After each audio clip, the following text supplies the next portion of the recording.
Hi, this is Ajay Anand and welcome to Social Science classes from excelup.com. In this video, you will learn about federalism. You will learn about the definition of federalism, about types of federalism, about the mechanisms of federalism in India, and about success of federalism in India. So, what is federalism? A federal structure is a structure which has two or more levels of government. So, at the central level, there is a union government, and at provincial level, there are state governments. In case of India also, we have central government and state governments.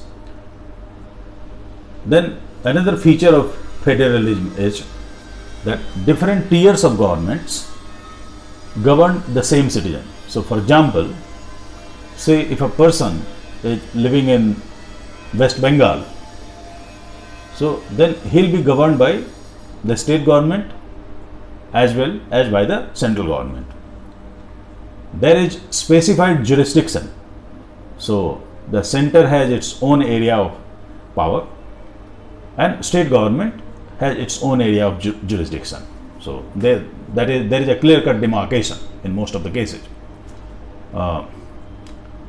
Then another important feature of federalism is that fundamental provisions of constitution cannot be changed unilaterally.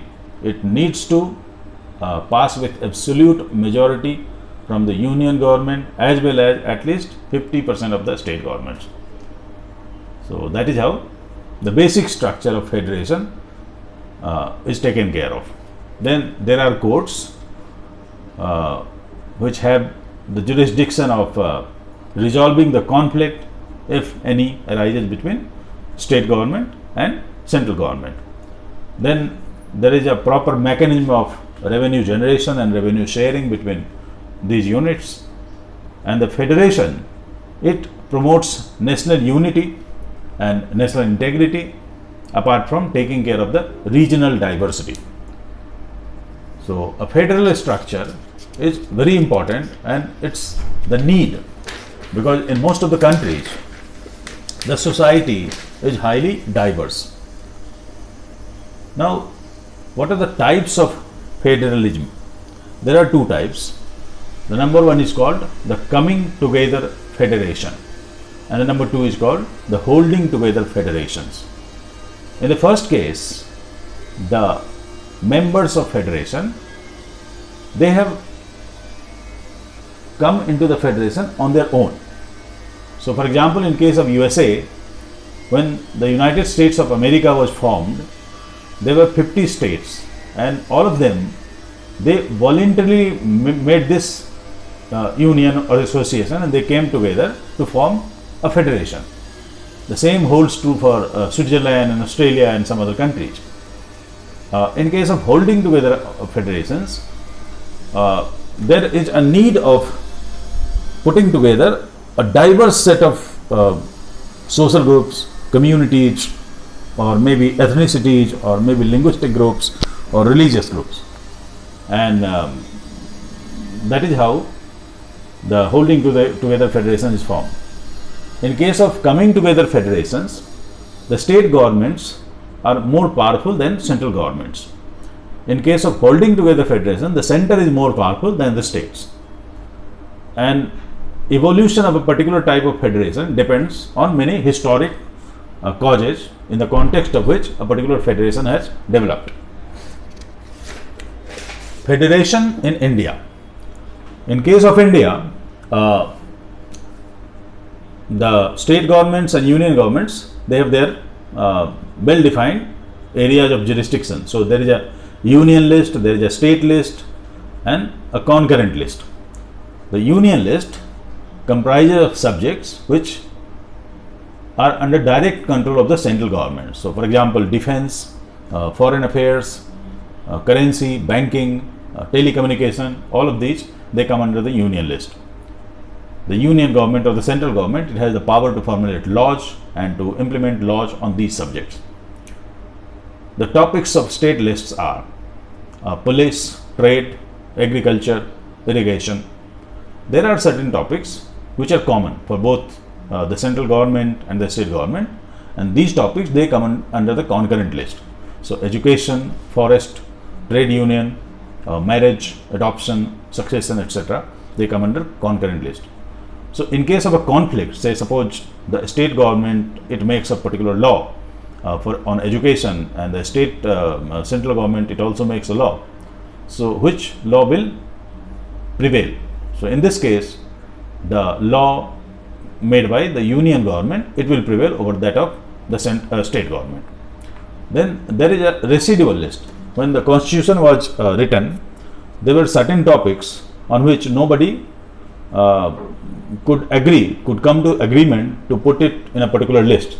So such topics, they were put in residual list. Then some of the topics, they emerged or they came into origin after a long duration after independence. Say for example, the internet or the mobile telephony, these are recent phenomenon. So these topics, they come under the residual list, and central government, it has the power to formulate policies on these subjects. Success in India. We can say that federal structure has been successful in India, and let us see how it has evolved over the years. So there are certain aspects, for example, the linguistic states, language policy, center-state relations, and decentralization.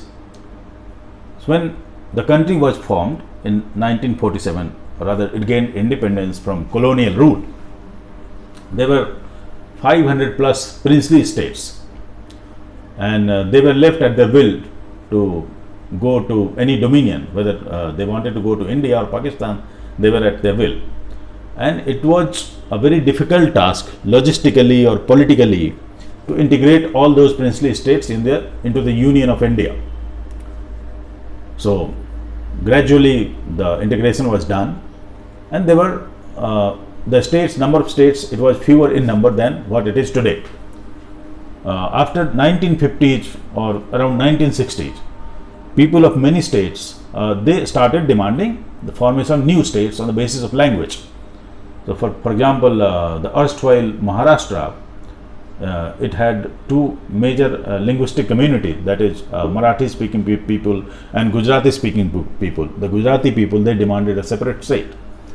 So initially the politicians or the political leaders, they believed that making states on the basis of language, it would be dangerous for the unity and the integrity of India. But later on, they had to accede to their demands. So in the 1960s, many new states were formed.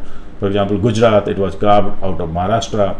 Then some states were carved out of Assam, Haryana and Punjab, they were the new states. And all these states, they were formed on the basis of language.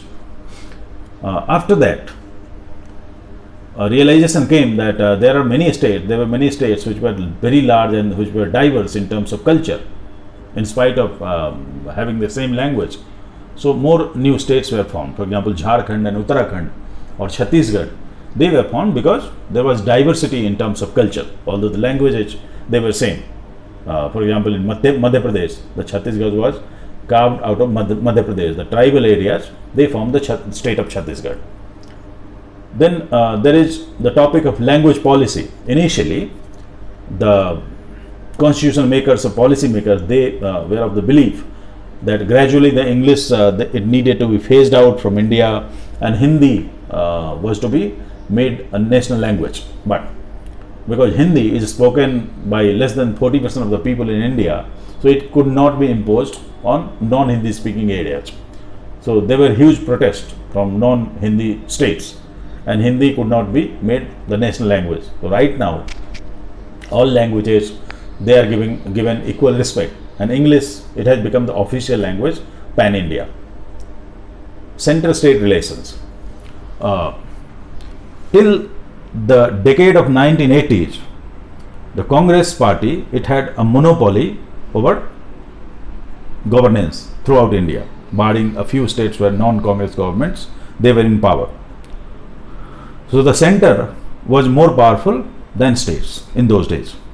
And what happened, because center was more powerful, many state governments, they were dismissed at the drop of a hat, and president's rule, it was imposed on those states.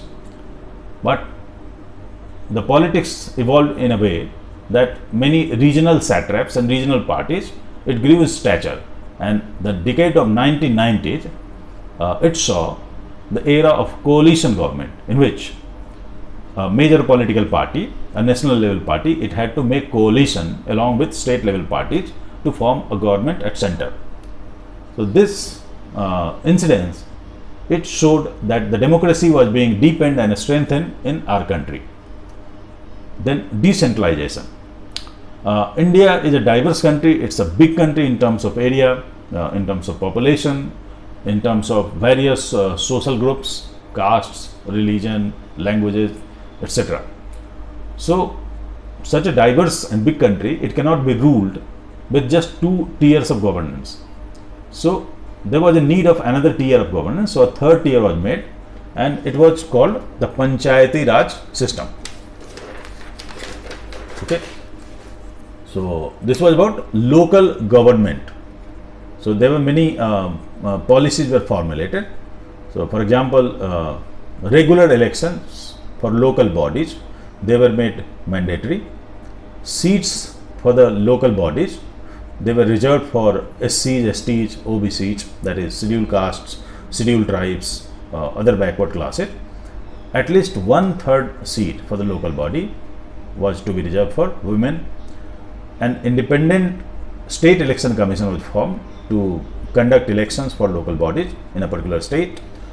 Then a system of sources of revenue and revenue sharing was devised, so that the local government bodies, they could get revenue to do development works in their respective areas. Okay. Now the local government body in villages is called the Panchayat, and it is called municipality in urban area. This diagram, it shows the structure of the Panchayat system. So at the lowest level, there are Panch or ward commissioners or ward councillors. Usually each village is named a ward or Panchayat. If a village is small in terms of population, then maybe a couple of villages can have just one ward. So all the adults of a particular ward, they elect a ward councillor or Panch. Then a group of wards, it makes a Panchayat or Gram Sabha.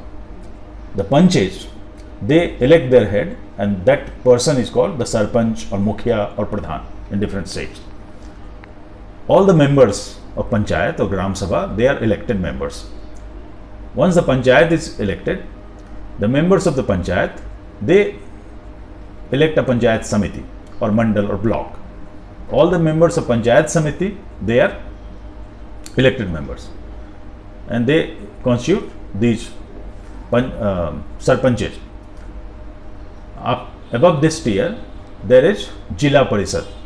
So all the members of Panchayat Samiti, different Panchayat Samiti or a group of Panchayat Samiti, it constitutes as Jila Parishad.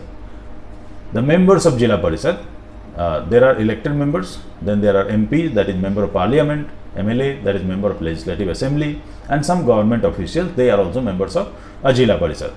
The chairman of the Jila Parishad is the political head, so he'll be elected person, and the district magistrate or the district collector, he looks after the resource allocation or revenue allocation to the Jila Parishad, so that Jila Parishad can allocate the resources down the line, and the resources and money, it can reach to the village level, and development works and other works, they can be conducted at the village level.